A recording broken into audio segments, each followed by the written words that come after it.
Welcome to our channel Learn by Animation. Subscribe our channel, it gives me motivation so I can make this type of video for you.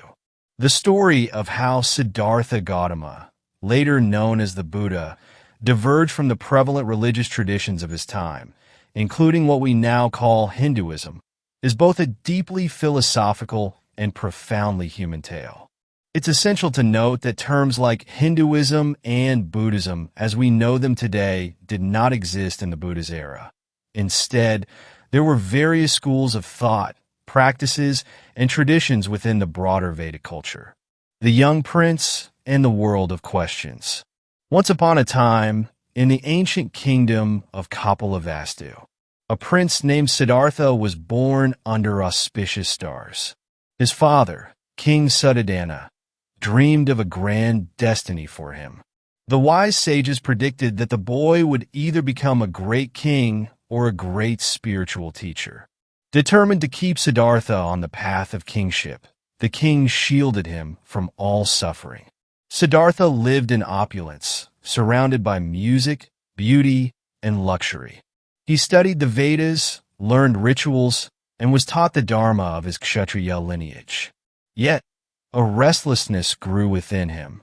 Questions about life's deeper meaning gnawed at his heart. One day, Siddhartha ventured beyond the palace gates and saw sights that forever altered his understanding. An old man, a sick man, a corpse, and an ascetic. These encounters awakened him to the inescapable realities of aging, illness, death, and the possibility of liberation. The teachings and rituals of the Vedic priests offered no answers that satisfied him. The path of renunciation, leaving behind his wealth, wife, and newborn son, Siddhartha donned the robes of a mendicant and embarked on a quest to understand the nature of suffering. He wandered through forests, visiting hermitages, and learning from esteemed teachers. He studied the Upanishads, meditated on Brahman, and practiced severe asceticism. The Vedic tradition held that the ultimate goal of life was moksha, liberation from the cycle of rebirths, samsara, through realization of the self, Atman, as one with the universal reality, Brahman. Siddhartha explored these teachings deeply, but found himself unsatisfied. One day, after nearly starving himself in extreme ascetic practice, Siddhartha collapsed near the banks of a river. A village girl offered him a bowl of rice milk. At that moment, he realized the futility of extremes, both indulgence and self-mortification. He resolved to seek a middle way, the enlightenment under the Bodhi tree. Siddhartha settled under a Bodhi tree in Bodh Gaya, vowing not to rise until he discovered the truth. For days, he meditated, facing inner demons and doubts. Finally, as the morning star rose, Siddhartha attained enlightenment. He realized the four noble truths. Life is marked by suffering, dukkha. Suffering arises from craving, tanha. Suffering can cease by letting go of craving. The path to liberation is the noble Eightfold Path. In this moment, Siddhartha became the Buddha, the awakened one. His insight was revolutionary. It did not rely on the authority of the Vedas, the existence of a creator God, or the permanence of the soul. Instead, it focused on practical wisdom and direct experience. Why the Buddha diverged?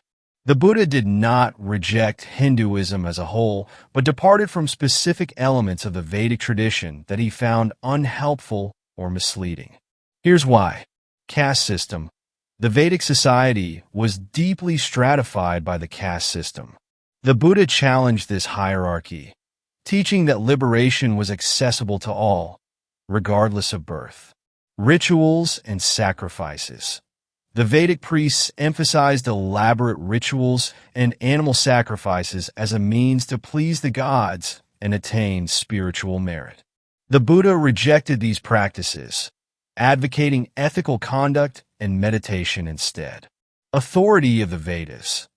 The Buddha encouraged people to question and test teachings through their own experience rather than accept them as authoritative. Self and soul. The Upanishads spoke of Atman, the eternal self, and its unity with Brahman.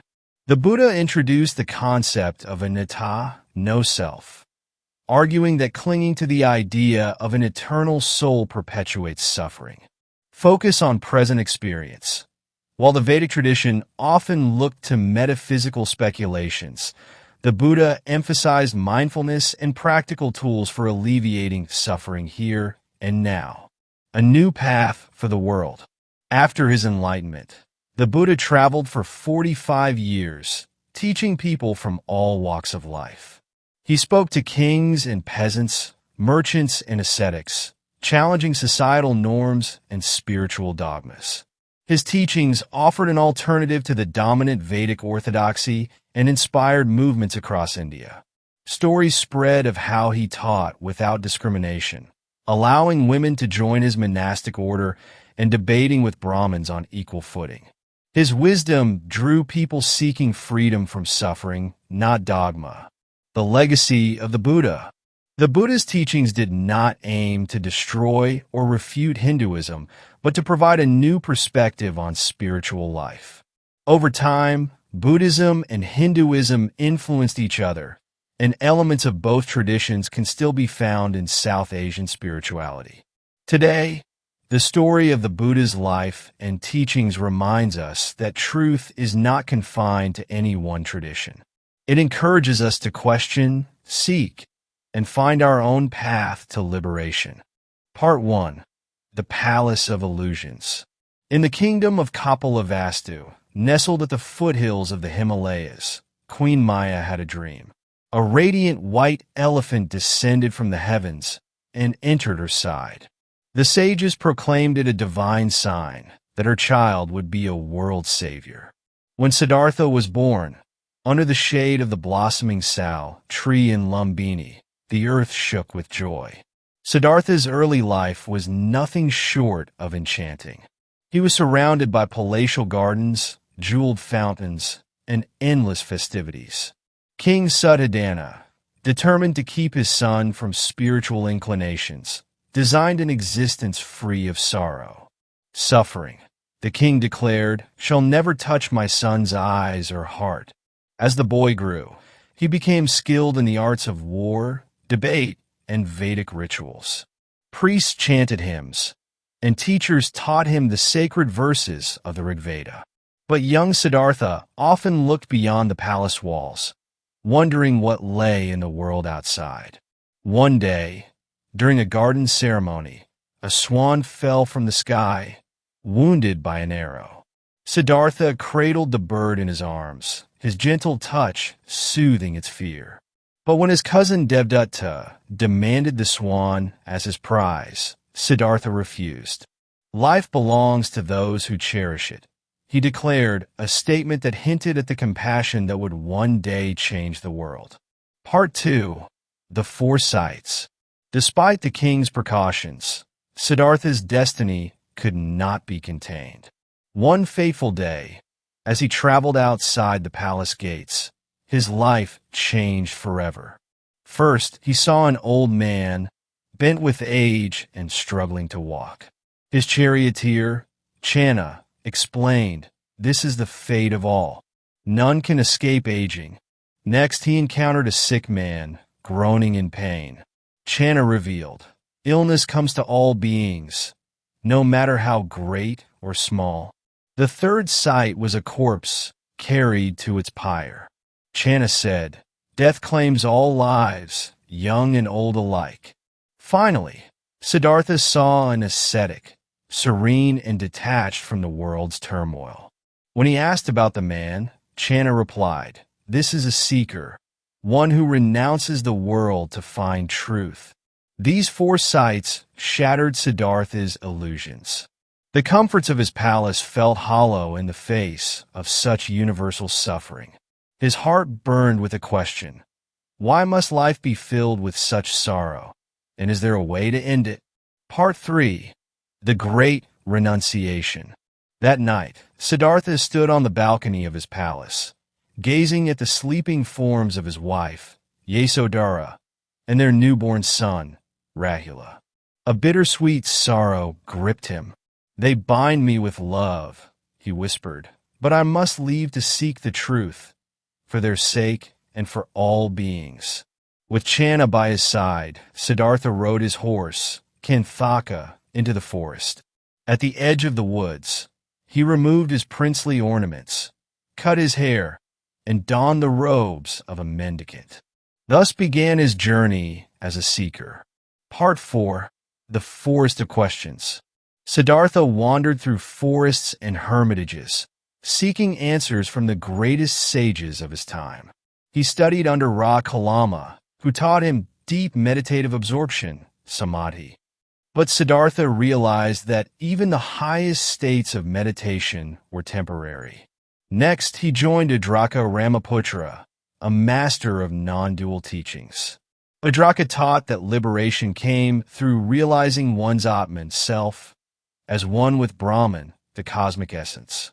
Siddhartha practiced diligently, but the idea of an eternal self left him unconvinced.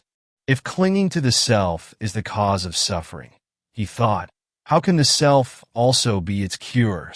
Unfulfilled, Siddhartha turned to extreme asceticism, believing that mortification of the body could free the spirit. For 6 years, he fasted until his ribs jutted out like the spokes of a wheel. One day, as he meditated by the Naranjana River, he fainted from hunger. A village girl named Sujata found him and offered him a bowl of rice milk. As her kindness revived him, Siddhartha realized that neither indulgence nor self-mortification led to liberation. The middle way, he thought, is the path. Part 5. The Night of Awakening. Siddhartha settled under the Bodhi tree, vowing, "I shall not rise until I uncover the truth." Mara, the Lord of Illusion, sought to distract him, sending storms, temptations, and doubts. But Siddhartha remained unmoved. On the night of his awakening, he entered profound states of meditation. He recalled his past lives, saw the endless cycle of birth and death, samsara, and understood the laws of karma. As dawn broke, he realized the Four Noble Truths and the Eightfold Path, a roadmap to end suffering.